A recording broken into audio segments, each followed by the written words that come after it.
Number 5 thing that I was wrong about: money will lead to security. So I always knew that money would not lead to happiness, like from a pretty early age, but part of me, for whatever reason, thought that if I make X dollars, I will feel secure. And year after year, and I've been, fully employed for a long time, for a corporation for a few years, and then for myself for many, many years since, I've come to realize that no amount of money in the world can guarantee security. And I know this because there was a Tim Ferriss, Joe Rogan podcast from years back, but like clearly after they had both made millions, where they were like doomsday planning. So these two guys who were both very rich were having a very raw conversation about planning for worst case scenarios. And it was like earthquakes and I don't know, invasions of the US, and they were investing a lot of money in prepping for these, but there's no amount of money that can fully guarantee security, is something that I realized, and something that I used to think, if I just make X dollars, then I'll be good.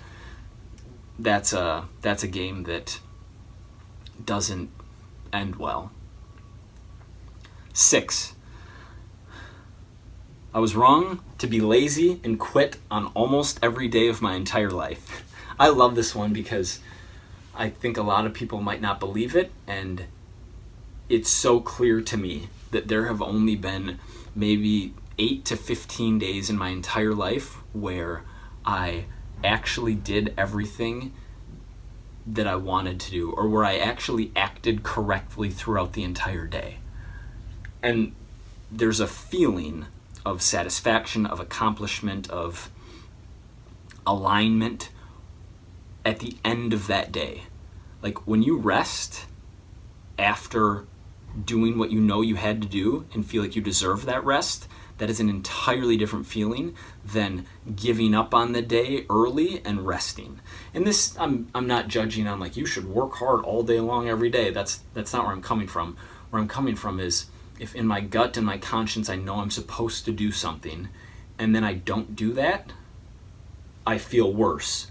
Whereas if I do actually do that to the full extent of what I feel like by my own standards I'm supposed to do, the way that I feel at the end of that day, and literally I can only think of 2 to 3 days. One was a day where I had a lot of client programs to design, a lot of emails to get to. I basically had 12 to 14 hours of computer work without any real breaks that I actually got through the entire day. And I remember how good and how accomplished and how like aligned is just the right word, because it's not even satisfied, it's not proud, those aren't the right words.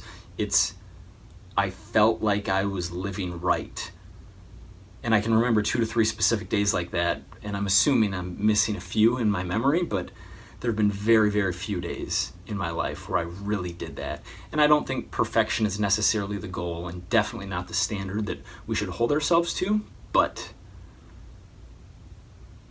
yeah.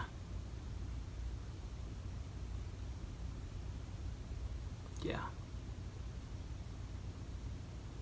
So I'm really going to try on that one. And that's what the Year of the Robot was about. It's about setting up the entire day, focusing on the day, not looking past the day, not being anxious or fearful about the future, but knowing, like, live in the present, execute the present day.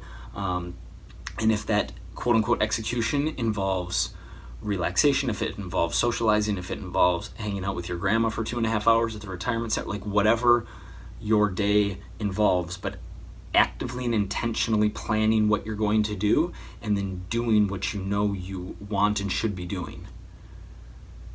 It just makes you congruent and makes you feel different. Number 7, I was wrong to overly judge others, and I'm bad at this. And this might, like if you follow Myers-Briggs, ISTJ, this might have something to do with that. I don't know, but I've come to realize over the last few years especially that I'm much more judgmental of others than the average person. Not always outwardly, but with my thoughts, and it's just not good.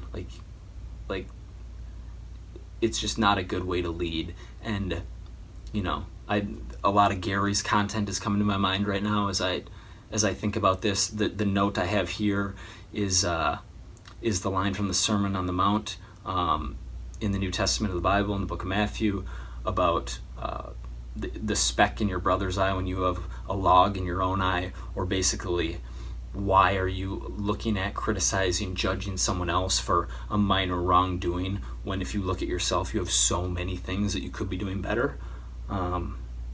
That's something that I've historically been wrong about and something I'm working on.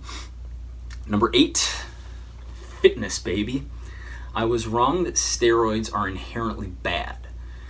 Haven't thought this for a long time, but it almost falls in the judgmental region. There's a time and a place for testosterone usage.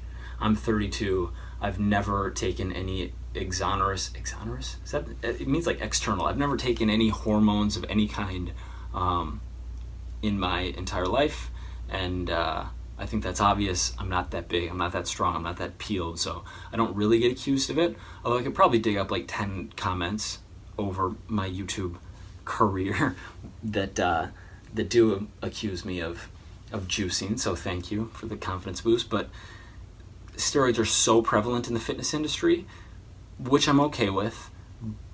What I'm not okay with is people who lie about using steroids, say they're natural, show off their body, set unrealistic expectations, and then sell something on the back end of that.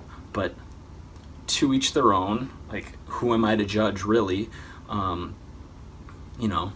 can explain what seems to be naturally achievable based on everything that I know and everything that I've experienced and everything that I've seen in others, and the discussions I've had with people way smarter than me.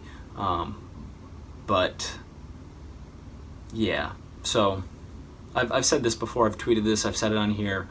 I will definitely be on low dose test at some point in the future. Again, I'm 32 now, I feel amazing, and I've been in a slight surplus for 8 weeks, so of course I feel amazing. But in the next 25 years, 32, 57, yeah, I just think it'll make sense. I think it'll be beneficial. I think I'll want it, not because it's absolutely necessary, but because I will feel a lot better as a result.